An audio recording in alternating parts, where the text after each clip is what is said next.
Hey guys, this is Ken once again with AnyMonkey, and I'm going to try today to show you some different ways of getting photographs for your aerial photos for the application that we've made. Not only do most municipalities, at least in British Columbia, have their own aerial photographs, but also most people are pretty accustomed to using things like Google Earth and Bing Maps for finding these as well. And the point of today's tutorial is to show you that they're not all are created equal, and it all depends on the perspective of the map and what location you're looking at it from, because some areas are better with Google and some are better with Bing.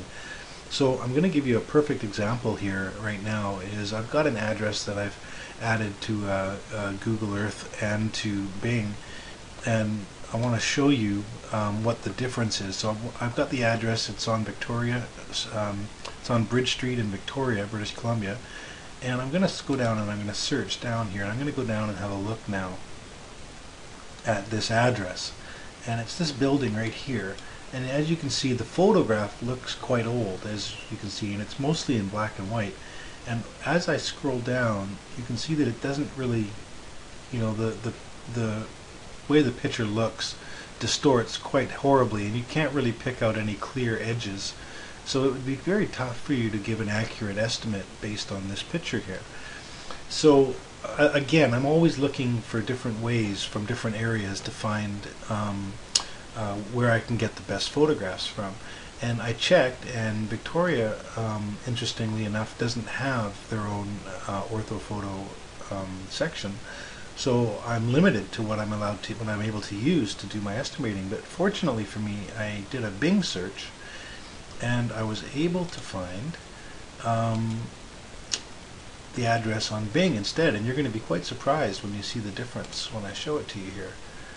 And right away you can tell that the quality of the picture is much better. I can easily use any picture on here to do my material takeoff with relative ease of mind, because I can see the edges of the flashing details quite clearly.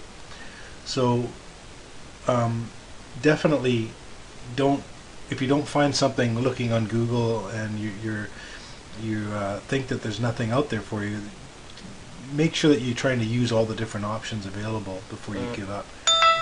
So now that I've gotten this photograph from here, and I'm trying to figure out how to get rid of this balloon here.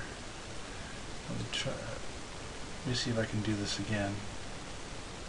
There it is. Okay, so the balloon's gone. So I've got my photograph here, and in the earlier tutorial I showed you how to use the snipping tool on Windows 7, but I'm not going to do it this way this time. I'm going to do it the old-fashioned way.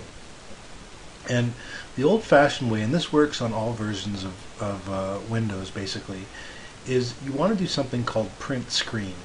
And what that does is it copies a picture of the entire screen that you're looking at. And just a button on your keyboard. It's usually above your backspace button, and so it'll say print screen on there, and you just push that button. And it doesn't do anything. You don't even know that it's done anything, but what it's done is it's taken a copy of your screen.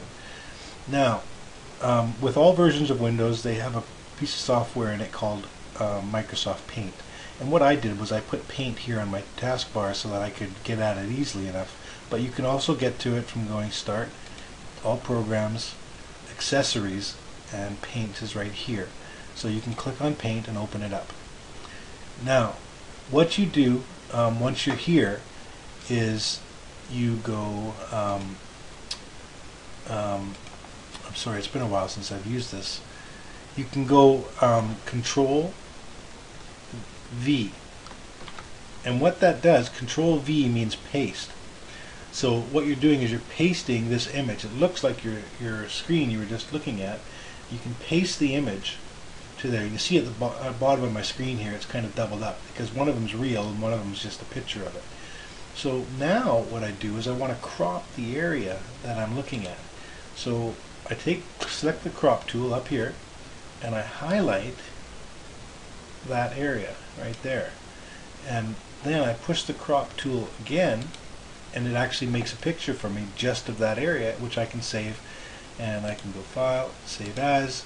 And you usually want to save things for a roof drawing as a JPEG. So I'm going to select JPEG. I'm going to name this thing Victoria. And I'm going to save it in my folder where I normally keep my photos. And that's the way to do this without having the snipping tool of Windows 7. Okay, sometimes the Microsoft Paint's a bit older, and you may have to you may not have this button here, but you need to fool around with it a little bit, and eventually you'll figure out how to crop a photo pretty much the same way that I just did. Okay, and that's how you can go ahead and get your measurements. Now, I mean your photograph. Now, on Bing, unfortunately, they don't have a measurement tool, so you will depend almost entirely on going on site to getting at least one measurement for the app, and that'll mean just take one long measurement. You can take this one here that I'm running across with my mouse, and you can use that measurement later on to scale your drawing.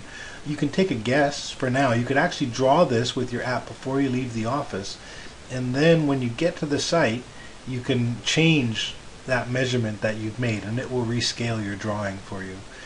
Another good thing about Bing is they have different views as well. This is a straight down view, an aerial view, and this is the only view that I would recommend for actually measuring, but they've also got what's called a bird's eye view. And bird's eye view is looking at things from a slight angle, like a 45-degree angle. And so you can see here that you can see much more detail on the outside. So maybe if there's an overhang or a low roof, and you can actually turn your drawing in all four directions, northeast, south, and west, and you can check and see if there's any overhangs or anything that you might have missed from a straight overhead view. It's also a pretty good tool for looking at access and things like that. So you can do a lot of your estimating before you've even gone to the site just by looking at these tools here. Anyways, that's the tutorial for this one, and I'll see you on the next one. So thanks very much.